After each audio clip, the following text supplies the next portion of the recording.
नमस्कार बच्चों।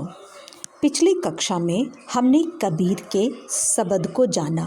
कबीर के जीवन परिचय एवं शब्द के उपरांत आज हम अपनी कक्षा में कबीरदास की साखियों के साथ उपस्थित हैं। काबा फिरी काशी भया, राम ही भया रहीम, मोट चून मैदा भया, बैठी कबीरा जीम। प्रस्तुत साखी में कबीर कहते हैं कि जब मैं अर्थात सच्चा भक्त हिंदू मुसलमान के भेदभाव से ऊपर उठकर निष्पक्ष हो गया तो भक्त के लिए अर्थात मेरे लिए मुसलमानों का पवित्र तीर्थ काबा हिंदुओं के पवित्र तीर्थ काशी के समान पवित्र हो गया और राम का नाम रहीम के समान पवित्र हो गया।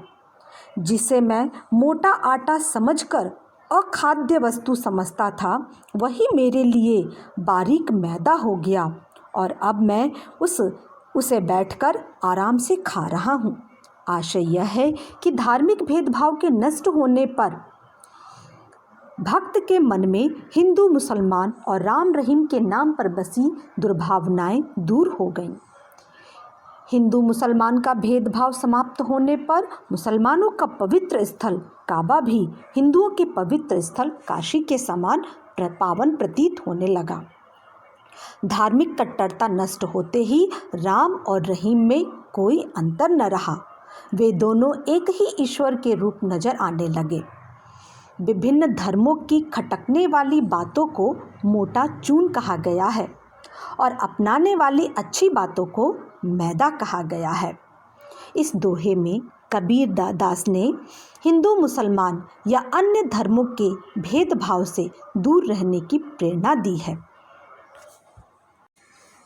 कबीर दास जी की अगली साखी के अंतर्गत ऊंचे कुल का जन्मिया जे करनी ऊंच न होय, सुबरन कलश सुरा भरा साधु निंदा सोय। अर्थात कबीर दास जी कहते हैं कि यदि कोई मनुष्य ऊंचे कुल में जन्म लेता है किंतु उसके कर्म ऊंचे नहीं हैं तो क्या लाभ। सोने के कलश में अर्थात घड़े में अगर मदिरा अर्थात शराब भरी हो तो सज्जन लोग ऐसे पात्र की निंदा करते हैं, चाहे वह स्वर्ण निर्मित ही क्यों ना हो। आशय यह है कि मनुष्य कर्म से महान बनता है, जन्म से नहीं। इस साखी के माध्यम से कबीर दास जी मनुष्य की श्रेष्ठता उसके ऊंचे कर्मों के कारण मानते हैं। साधु मदिरा भरे स्वर्ण पात्र की निंदा करते हैं अर्थात वे बुराइयों में लगे मनुष्य की निंदा करते हैं, चाहे वह मनुष्य कितना ही समृद्ध अथवा कितने ही बड़े कुल में जन्मा क्यों न हो।